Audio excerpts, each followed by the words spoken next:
Praise Lord. നിങ്ങളെ എല്ലാവരെയും blessed മോർണിംഗിലേക്ക് യേശു ക്രിസ്തുവിൻ്റെ നാമത്തിൽ സ്വാഗതം ചെയ്യുന്നു.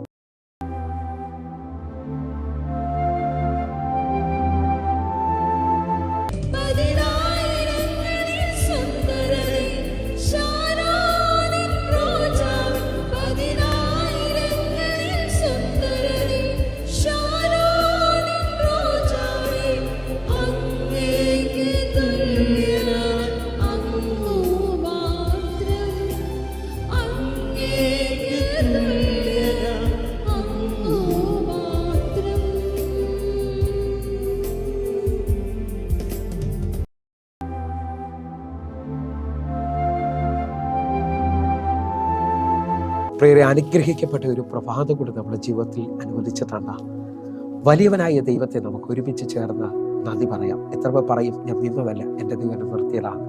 ഒന്നുകൂടെ പറഞ്ഞു കഴിഞ്ഞാൽ 2025 മാർച്ച് മാസം 1-ാം തീയതി വരെയും എന്നെയും എൻ്റെ കുടുംബത്തെയും കണ്ണിലെ കൃഷ്ണമണി പോലെ സൂക്ഷിക്കുകയും വിടുവിക്കുകയും ചെയ്ത വലിയവനായ ദൈവത്തിന് നന്ദി പറഞ്ഞുകൊണ്ട് ഈ പ്രഭാത ചിന്തയിലേക്ക് നമുക്ക് ഒരുമിച്ച് അടുത്തു വരാം. അർഹതയില്ലാത്ത സ്ഥാനത്തേക്ക് ഉയർത്തുന്ന ദൈവം. പ്രിയരെ, പ്രാരംഭവാക്യത്തിലേക്ക് എസ്തേറിന്റെ പുസ്തകം 2-ാം അധ്യായം അതിൻ്റെ 17-ാമത്തെ വാക്യം. രാജാവ് എസ്തേറിനെ സകല സ്ത്രീകളെക്കാളും അധികം സ്നേഹിച്ചു. സകല കന്യകമാരിലും അധികം കൃപയും പക്ഷവും അവളോട് തോന്നിയിട്ട് അവൻ രാജകിരീടം അവളുടെ തലയിൽ വെച്ച് അവളെ വസ്തിക്ക് പകരം രാജ്ഞിയാക്കി. പ്രിയരെ, പ്രഭാതത്തിൽ ദൈവം നമ്മെ കേൾപ്പിച്ച അനുഗ്രഹിക്കപ്പെട്ട വചനത്തിനായി നമുക്ക് ഒരുമിച്ച് ദൈവത്തിന് നന്ദി പറയാം. എത്ര പേർ പറയും, എൻ്റെ ദൈവം എന്നെ ഉയർത്തുന്ന ദൈവമാണ്. ഹല്ലേലൂയ. അർഹതയില്ലാത്ത സ്ഥലത്തേക്ക് ഉയർത്തുന്ന ദൈവത്തെക്കുറിച്ചാണ് ഞാൻ നിങ്ങളെ ഈ പ്രഭാതത്തിൽ കേൾക്കുന്നത്. ഹല്ലേലൂയ. നിങ്ങളുടെ സാഹചര്യം ഇന്ന് ഒരുപക്ഷെ മുമ്പോട്ട് പോകാൻ കഴിയാത്തതായിരിക്കാം. ഇനി ഒരു വഴിയില്ല എന്ന് പറഞ്ഞുകൊണ്ടായിരിക്കാം. നിങ്ങളെ സപ്പോർട്ട് ചെയ്യുവാനോ നിങ്ങളെ അടുത്തൊരു സ്റ്റേജിലോട്ട് കൊണ്ടുപോകാനോ ആരും സഹായമില്ലായിരിക്കാം. എന്നാൽ ഈ പ്രഭാതത്തിലെ ഈ ചിന്ത നിങ്ങളുടെ ജീവിതത്തെ മാറ്റിമറിക്കും. ആരും സഹായമില്ലാത്തവന്, ഇനി മുമ്പോട്ടൊരു വഴിയില്ലെന്ന് പറയുന്നവനെ ഉയർത്തുന്ന ഒരു ദൈവമുണ്ട് കേട്ടോ. ആ ദൈവത്തിൻ്റെ കരമാണ് നിങ്ങളെ മാനിക്കാൻ പോകുന്നത്.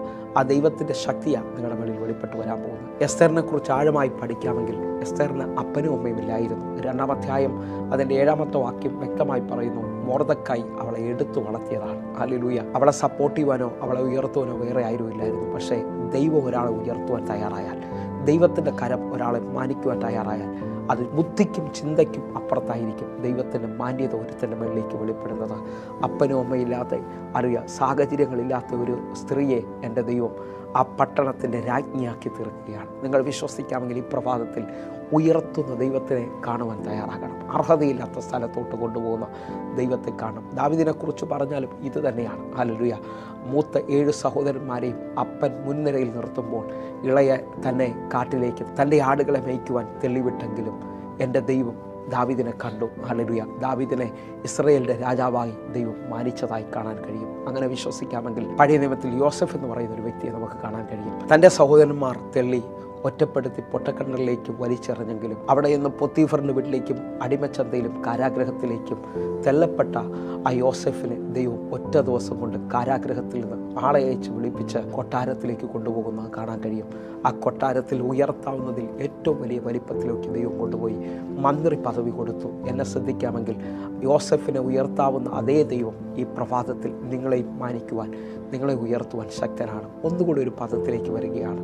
അർഹതയില്ലാത്ത സ്ഥലത്തോട്ട് കൊണ്ടുവരുന്ന ദൈവം എന്നുള്ള ആ പദത്തിനകത്ത് നിന്നുകൊണ്ട് അപ്പോസ്തല പ്രവൃത്തി 3-ാം അധ്യായത്തിൽ ശ്രദ്ധിക്കാമെങ്കിൽ 40-ലധികം വർഷമായി അമ്മയുടെ ഉദരം മുതൽ മുടന്തലായ ഒരു മനുഷ്യനെ പത്രോസ് കൈക്ക് പിടിച്ച് എഴുന്നേൽപ്പിക്കുന്നത് കാണാൻ കഴിയും. പത്രോസ് പറയുന്നു, വെള്ളിയും പൊന്നും എനിക്ക് തരാനില്ല, എന്നാൽ എൻ്റെ കയ്യിൽ ഒന്നുണ്ട്, നസ്രയനായ യേശുവിൻ്റെ നാമത്തിൽ എഴുന്നേൽക്കുക എന്ന് പറഞ്ഞുകൊണ്ട് മറ്റൊരാളെ സഹായമില്ലാതെ അങ്ങോട്ടോ ഇങ്ങോട്ടോ ചലിക്കാൻ കഴിയാത്ത ഈ വ്യക്തി 40 വർഷമായി ആലയത്തിൻ്റെ മുൻവശത്ത് ഭിക്ഷ യാചിച്ചു കൊണ്ടിരുന്ന മനുഷ്യൻ ഒരിക്കലുമില്ലാത്ത അർഹതയില്ലാത്ത പദവിയിലോട്ട് ഇതാ പത്രോസ് അപ്പോസ്തലനിലൂടെ അവൻ എഴുന്നേൽക്കുകയാണ്. യേശുവിൻ്റെ നാമത്തിൻ്റെ സൗഖ്യം അവൻ പ്രാപിച്ചുകൊണ്ട് 40 വർഷം അസാധ്യമെന്ന് പറഞ്ഞ ആലയത്തിലോട്ട് അവൻ തുള്ളിയും ചാടിയും ദൈവത്തെ ആരാധിച്ചുകൊണ്ട് ആലയത്തിലോട്ട് കയറുകയാണ്.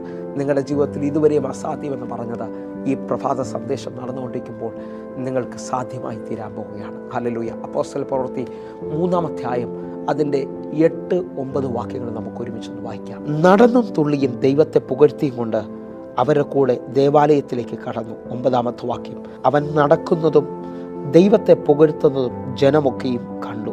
10-ാമത്തെ വാക്യം. ഇവൻ സുന്ദരമെന്ന ദേവാലയ ഗോപുരത്തിൽ ഭിക്ഷ യാചിച്ചുകൊണ്ട് ഇരുന്നവൻ എന്ന് അറിഞ്ഞ് അവന് സംഭവിച്ചതിനെക്കുറിച്ച് വിസ്മയവും പരിഭ്രമവും നിറഞ്ഞവരായി തീർന്നു. എന്നെ ശ്രദ്ധിക്കുന്നവരെ, അവൻ്റെ ജീവിതത്തിൽ നടന്നത് കണ്ട് ദേശം മുഴുവൻ ആശ്ചര്യപ്പെടുകയാണ്. അതിൻ്റെ 11-ാമത്തെ വാക്യം കൂടെ നമുക്ക് ഒരുമിച്ചൊന്ന് വായിക്കാം. അവൻ പത്രോസിനോടും യോഹന്നാനോടും ചേർന്ന് നിൽക്കുമ്പോൾ ജനമെല്ലാം വിസ്മയം പൂട്ടു. ശലോമോന്റെ എന്നു പേരുള്ള മണ്ഡപത്തിൽ അവരുടെ അടുക്കലേക്ക് ഓടിക്കൂടി. ഈ വാക്യം വായിക്കുമ്പോൾ ആഴം തിരിച്ചറിയും. തൊട്ടു മുമ്പ് വരെയും യാചകനായിരുന്നവൻ ഇപ്പോൾ അർഹതയില്ലാത്ത സ്ഥലത്ത് പത്രോസിനോടും യോഹന്നാനോടും കൂടെ നിൽക്കുകയാണ്. അനേകർക്ക് അസാധ്യമെന്ന് തോന്നിയതിനെ അവൻ്റെ ജീവിതത്തിൽ ദൈവം സാധ്യമാക്കുകയാണ്. ഇതാ ആ സ്ഥലത്ത് അന്ന് ഏറ്റവും കൂടുതൽ ഉപയോഗിക്കപ്പെടുന്ന പത്രോസിൻ്റെയും യോഹന്നാൻ്റെയും അരികിൽ അവരോട് ചേർന്ന് നിൽക്കുവാൻ ദൈവം ഒരു പദവി യാചകൻ്റെ രൂപത്തിലിരുന്നവന് കൊടുക്കുകയാണ്. വിശ്വസിക്കാൻ പറ്റുമെങ്കിൽ നിങ്ങളുടെ ജീവിതത്തിനകത്തും അർഹതയില്ലാത്ത തലങ്ങളിലേക്ക് രാജാക്കന്മാരോട് കൂടെ ഇരിക്കുവാൻ എൻ്റെ ദൈവം നിങ്ങളെ വിളിക്കുകയാണ്. നമുക്ക് ഒരുമിച്ച് വിശ്വസിക്കാം, അർഹതയില്ലാത്ത സ്ഥലത്തേക്ക് ദൈവം നമ്മളെ ഉയർത്തും.